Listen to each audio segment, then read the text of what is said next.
Hey guys, this is an impromptu video. It's off the top of my head.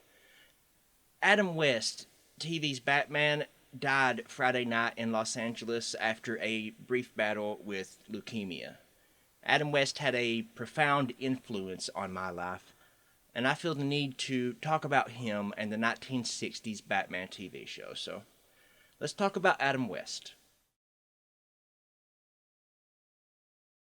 Our dad always saw himself as the bright knight and aspired to make a positive impact on his fans' lives. He was and always will be our hero, his family said in a statement. That's from an article in Variety, and it's relevant to what I have to say. Bear with me through this, and I promise I'll bring it back to Batman.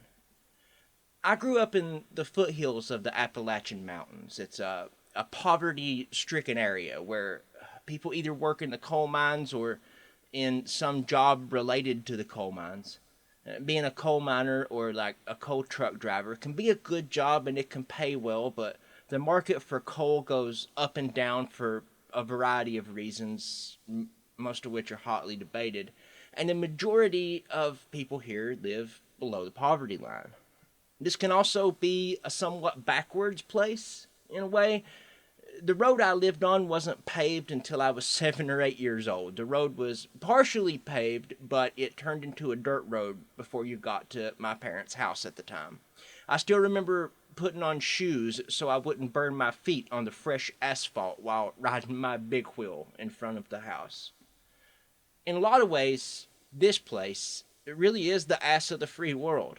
I had 13 channels until I was about 16 years old, and only like 36 or 37 channels until my son was an infant. He's 10 years old now.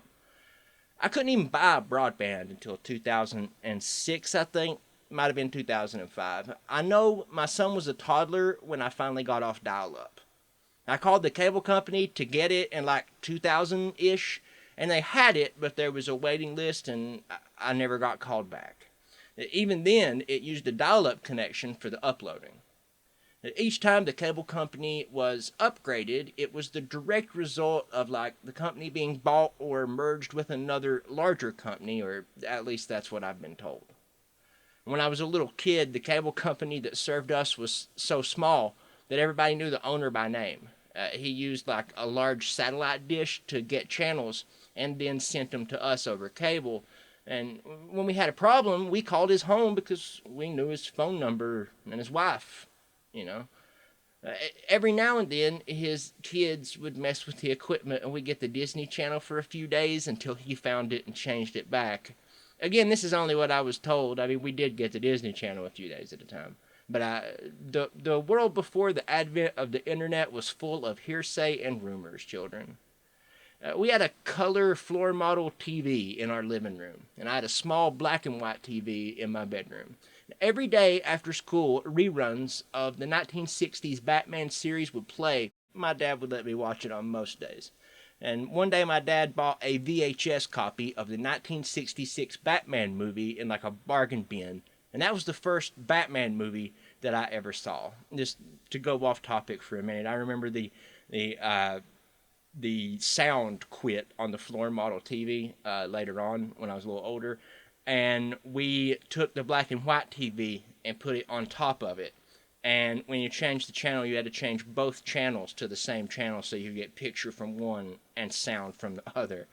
And this is even further off topic. One time it snowed really, really bad and the power went down. And my dad got the black and white TV down.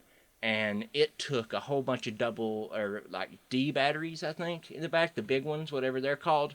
And he wired that up to the car battery. And when he did, we found out that the TV cable was still in. And, like, we didn't have any heat. We had, like, electric heat at the time. So there we were, like, wrapped up in blankets, watching old reruns of, like, Andy Griffith on our 13-channel black and white TV. But I digress.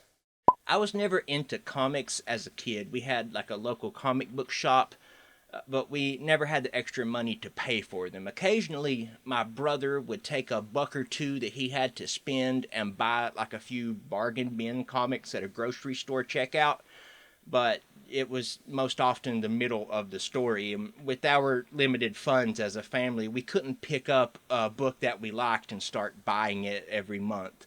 Even if we could have, let's just say my life wasn't terribly stable back then.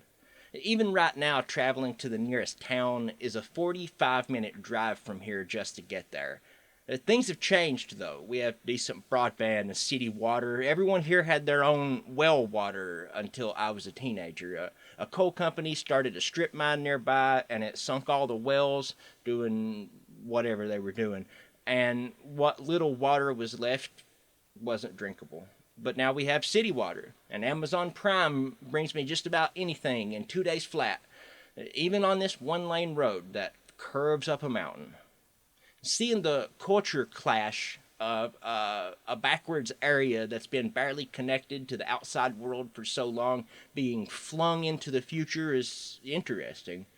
I can recall when you couldn't even make a phone call to somewhere more than an hour or so away because they charged by the minute for long distance.